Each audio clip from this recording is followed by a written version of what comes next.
This channel is supported by my online fishing courses, and you can learn more and get significant discounts at saltstrong.com/Skinner. I'll have links to all of the gear in the video description, and if you like this video, please hit the like button. If you're not already a subscriber, please subscribe and hit that notification bell.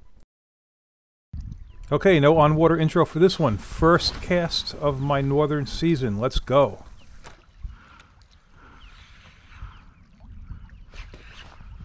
You gotta be kidding. You have got to be kidding me. I was searching for bottom. It's the first cast of the season. Yeah, just got back from the 2-day drive from Florida the previous night. Threw some bucktails in the bag. And, you know, you're out of touch. And so I can't believe I've got a bent rod first cast.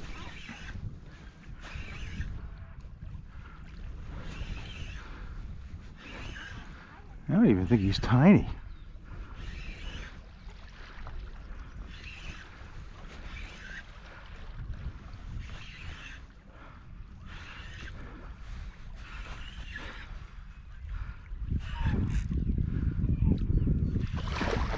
He's not tiny. He's not tiny at all. It's a nice fish.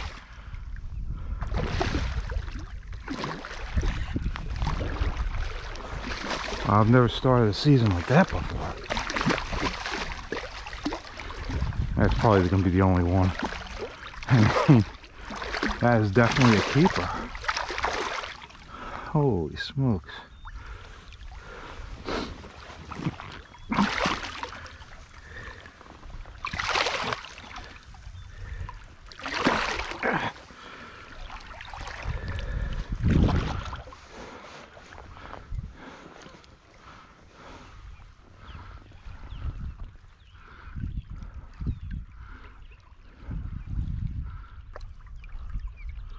That water is cold.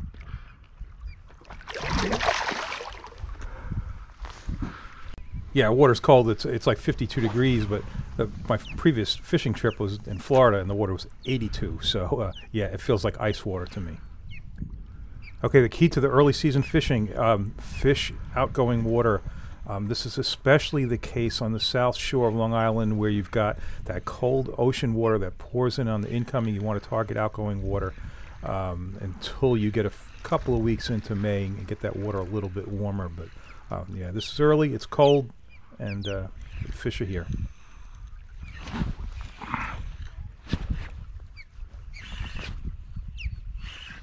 Second cast.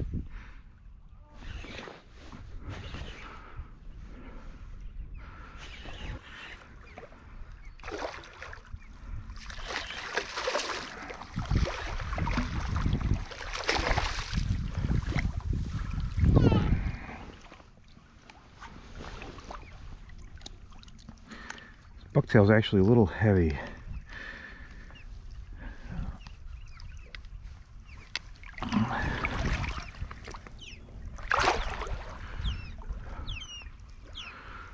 Okay, I made that comment about the bucktail. Yeah, that's intentional to go a little bit heavy. They just tend to be a little bit lower, slower in this colder water. And I've got current, I've got a little deeper water there. I want to be down near the bottom, and that's an 1.5 ounce jig on there. Specifically, it's an S&S Skinner swing hook fluke bucktail, 1.5 ounces.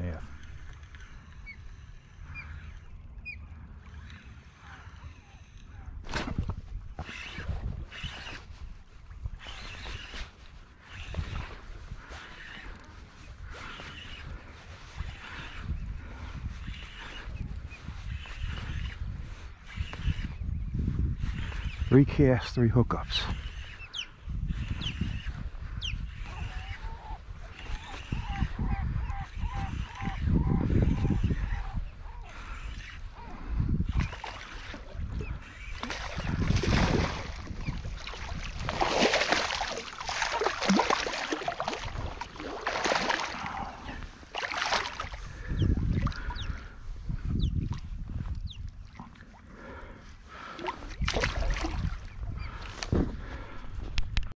All right, you'll get to see a little better view of the retrieve in a bit. basically I'm letting it settle, and those twitches that you see me make with the rod, it's just, I don't want to drag bottom, I don't want to bounce bottom, but if I feel it, I want to get it up off the bottom, ideally almost drifted along, floated along the bottom. You know, it's what I do is going to change with the angle on the current.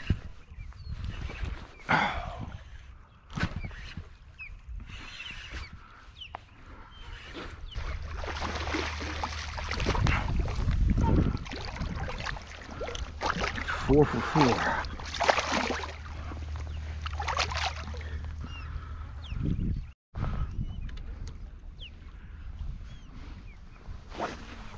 A little too straight on that one.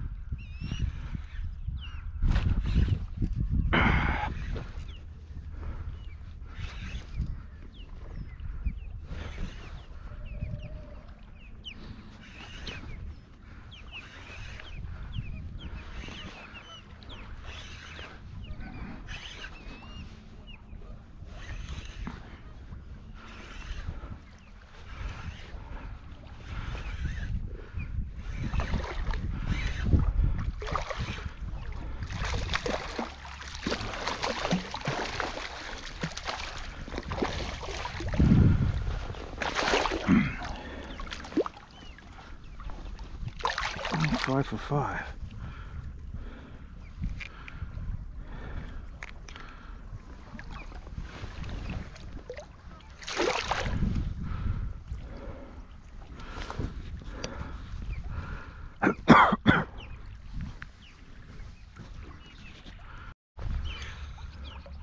And when I say floated along the bottom, I don't mean on the bottom, I mean, you know, a foot or two off.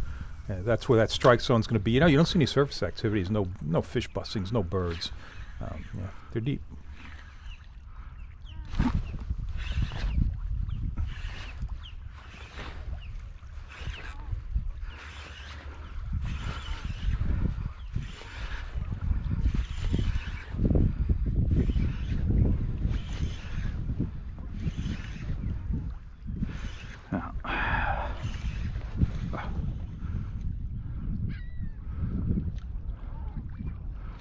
Oh, come on.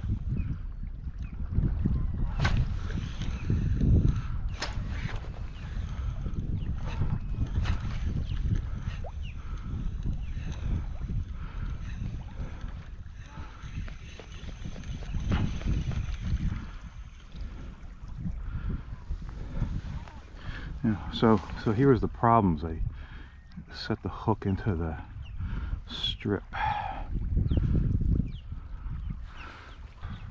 Yeah, and when you've got the hook stuck in the strip, you know, you can't hook the fish, which is why you saw me, after I lost the first fish, I set the hook like 3 more times, just couldn't stick them. And that's a 5-inch split tail, and you know, I honestly I can't remember whether that's an otter tail or a jig strip, a fat cow jig strip. They're pretty similar. It's one of those two.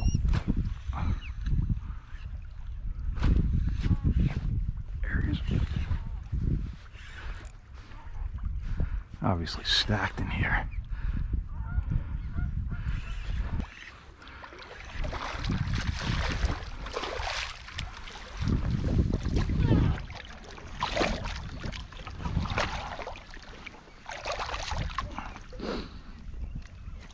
As usual with striper fishing, the barb's crushed on that jig. Not all the way though, because if you crush it down all the way, the strip's going to come off. So I got to leave a little barb there.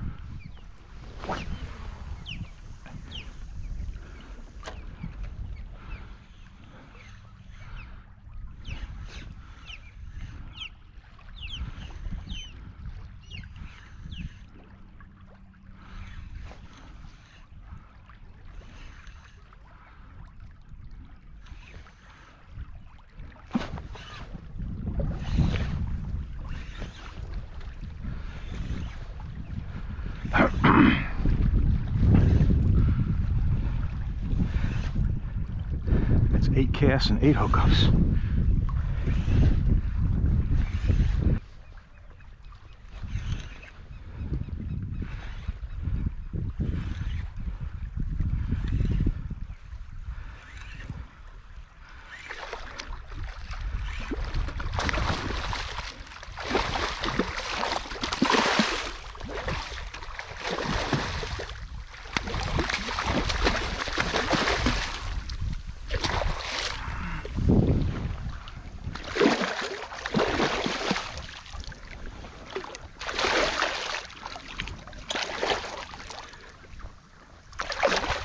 Okay, that time I set it all the way through the strip, so I was able to hook the fish.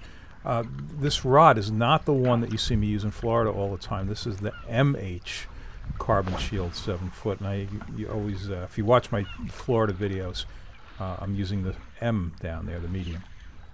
And I've got links to all of that in the video description.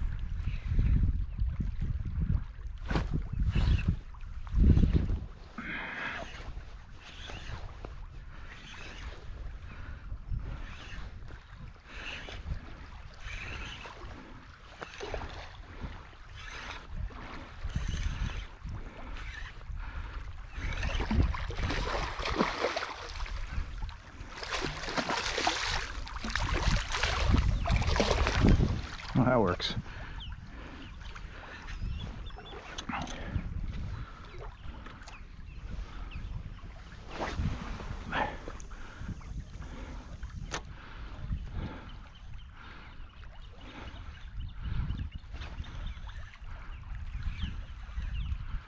Surprised I don't have one yet.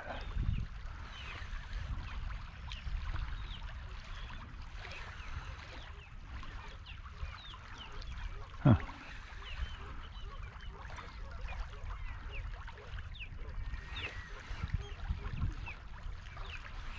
Huh.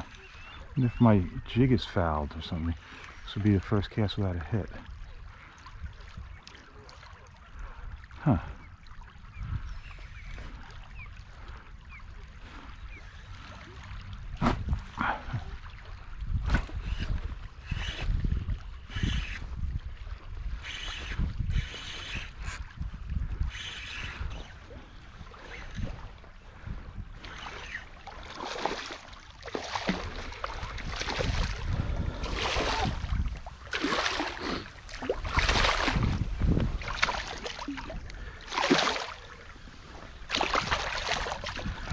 So you see that bucktail with the real deer hair on there. Apparently there's getting to be a supply issue with deer hair, and the price is going through the roof. So you're going to be seeing a lot more synthetics, and I'm going to visit that in my next video. I'm going to do some of this with the synthetics, and certainly have some comments about that. And yeah, well, things are changing, and I always wondered, you know, where could all this deer hair come from? But I think we're going to start seeing some issues.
All right, I'm going to hold the rod up a little higher this time so you can see the reel on the retrieve and see exactly what I'm doing.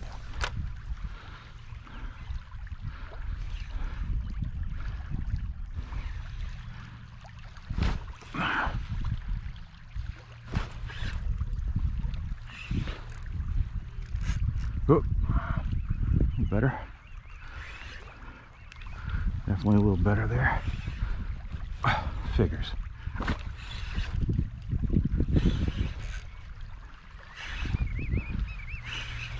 That was good.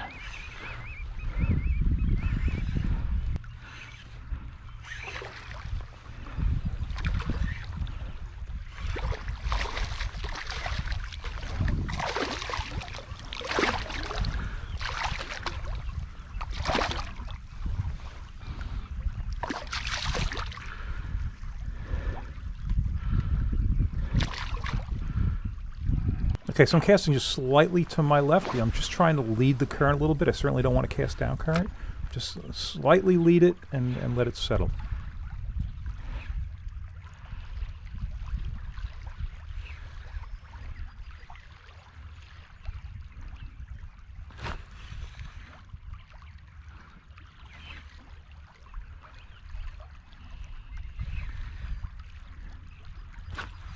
Oh, maybe nothing on this cast.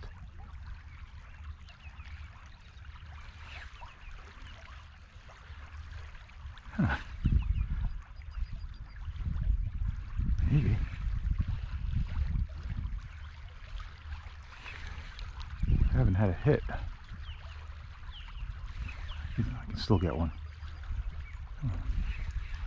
Right on this edge, come on. Huh.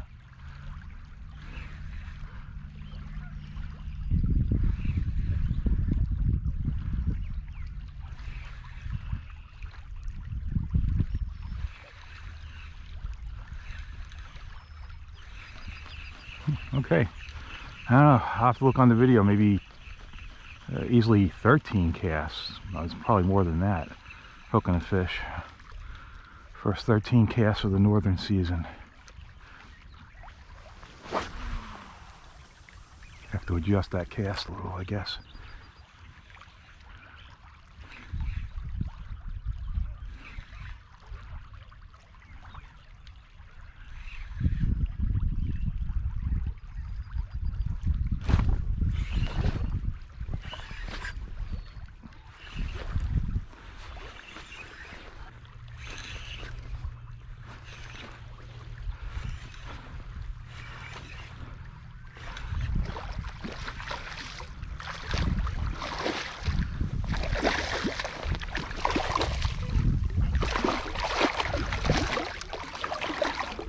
And you might take note that when I don't get hit early in the cast, you're going to see that I take cranks much less frequently as it swings down current, because I'm using the force of the current to push that bucktail up in the water column a little bit instead of making the cranks.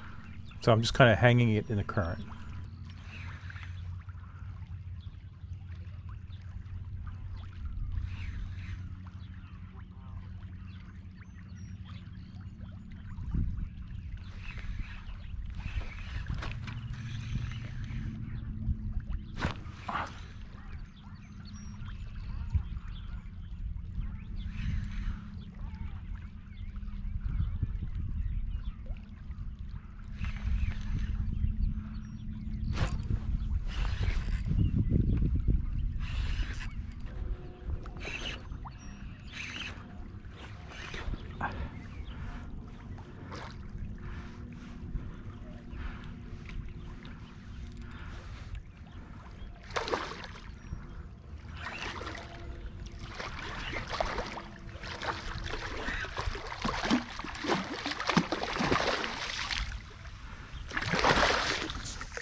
That's legal-ish.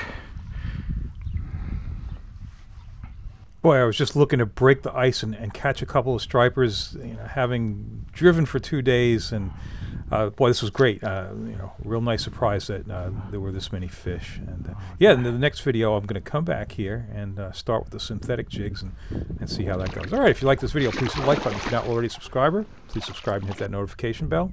And check out my online courses at saltstrong.com/Skinner.